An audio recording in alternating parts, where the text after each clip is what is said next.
Olá, irmãos.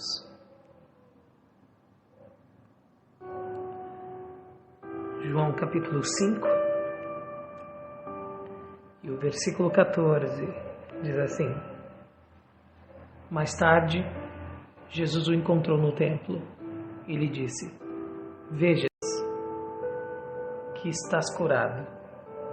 Não voltes a pecar, para que não te aconteça coisa pior. Deus tira a consequência dos nossos pecados? A resposta rápida para isso é não. Com certeza, não.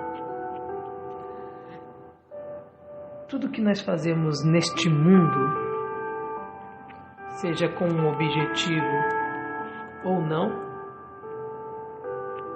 tem uma resposta. Você já deve conhecer a frase que para toda ação existe uma reação. Feliz é aquele que consegue controlar a sua reação, porque agir, nós podemos escolher como agir. Mas aquele que consegue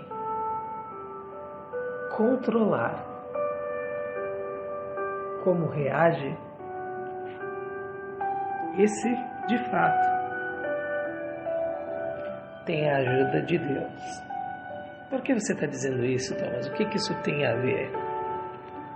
Acredita-se que os maiores crimes foram cometidos nos primeiros 5 ou até 10 segundos em resposta, em reação a algo que as pessoas não esperavam. Ou pelo menos não queriam que acontecesse. E muitas pessoas passam o resto das suas vidas numa penitenciária por causa de poucos segundos. Por causa de uma escolha errada também, voltada ou ligada à emoção, muitas vezes pagamos ou enfrentamos anos a fio de consequências amargas. Eu tinha um conhecido que ele teve a triste história ou a triste decisão de pular de cima de uma pedra numa lagoa que ficava no pé de uma cachoeira. Infelizmente, ele bateu a cabeça numa outra pedra e passou o resto da sua vida numa cama. Existem muitas coisas tristes que acontecem porque muitas vezes as pessoas usam a sua liberdade para agir como melhor lhe parece. Mas o problema é que essa vida aqui é cheia de armadilhas. Quando nos damos conta, somos pegos. Muitas pessoas acham que são fortes, muitas pessoas acham que têm poder, muitas pessoas acham que têm conhecimento. Eu já sou da igreja faz muito tempo, eu tenho orgulho da minha reputação. Eu tenho um bom nome a zelar. Eu fiz muitas coisas boas. E são justamente esses que, infelizmente, num triste momento, num triste dia, acabam errando. Há pouco tempo eu estava ouvindo a história de um teólogo que eu admiro bastante e, infelizmente, ele cometeu um grande erro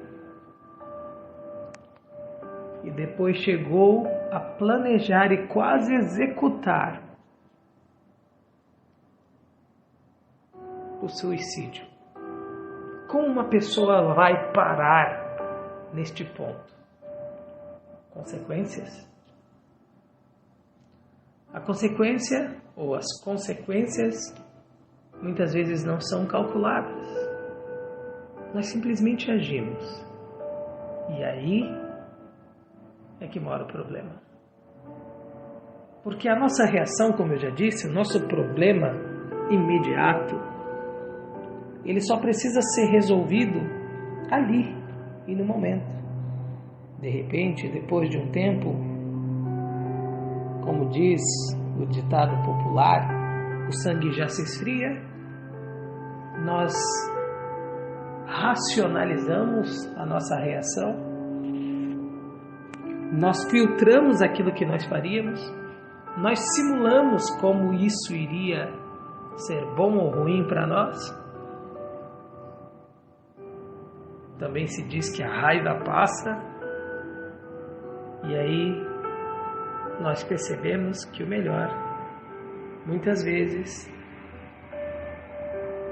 foi não tomar uma atitude, quando uma atitude era o que mais nós queríamos tomar.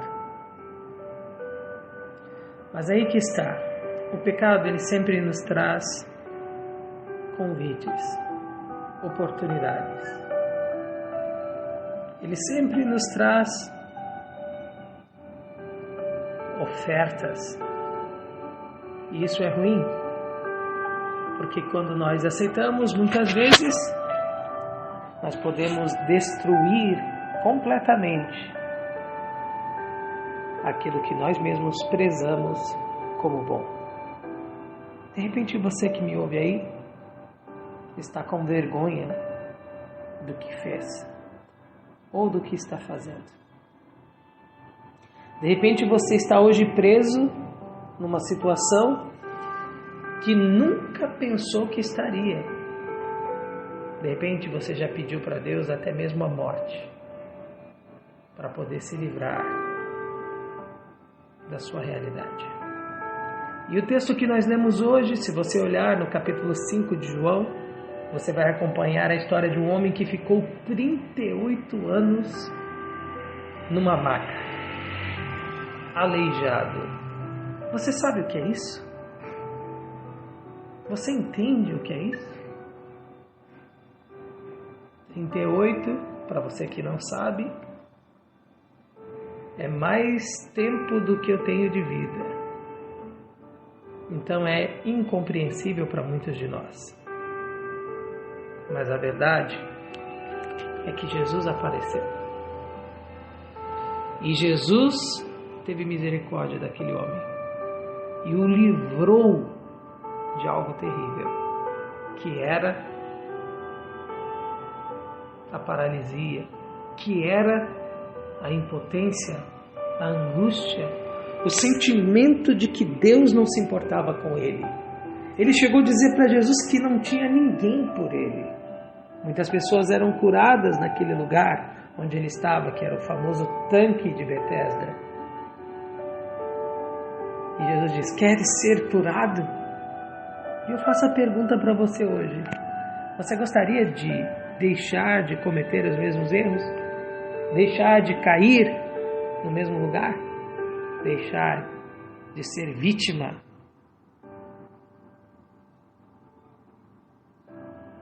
do seu próprio prazer ou da sua própria vontade?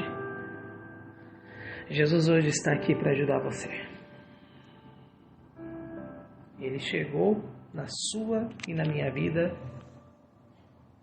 para fazer, como ele mesmo disse, dar vida, e vida em abundância, vida verdadeira. Mas é claro, isso somente com a nossa opção, nossa decisão, com a nossa vontade, se nós quisermos, com a nossa permissão. Jesus disse: toma teu leito e anda, levanta. E ele acreditou, ele confiou. Mas depois de um tempo, Jesus o encontrou no templo e disse: olha, veja, você está curado. Vai e não peques mais. Como Jesus poderia dizer isso para um homem que já era acostumado a pecar, como eu e você somos? Simples. Com o mesmo poder que ele disse, levanta, toma teu leito e anda. Deus vai livrar você do que você está vivendo. Deus vai fazer você vencer o que mais te machuca. O seu maior problema, Deus vai ajudar você a vencer. Mas não se esqueça que Ele vai fazer isso, mas também vai dizer, não peques mais. E com o mesmo poder que Ele vai libertar você, Ele vai dizer, vai e não peques mais. Porque as consequências vêm. E Deus não quer ver você sofrer. Deus não quer ver você mal. Então, eu, Thomas, não vou julgar você. Quem sou eu para julgar você? Jesus também não vai julgar você. Muito pelo contrário. Ele vai ajudar você. Mas é claro, você hoje tem que tomar uma escolha. Acreditar na voz de Jesus que diz, levanta, faça o que eu estou te chamando para fazer. Ou continuar prostrado, continuar sentado. O que você vai decidir hoje? Eu acho que o melhor é confiar e ouvir quem te ama demais. Amém? Um bom dia para você. Ou uma boa tarde, uma boa noite. E que Deus te abençoe.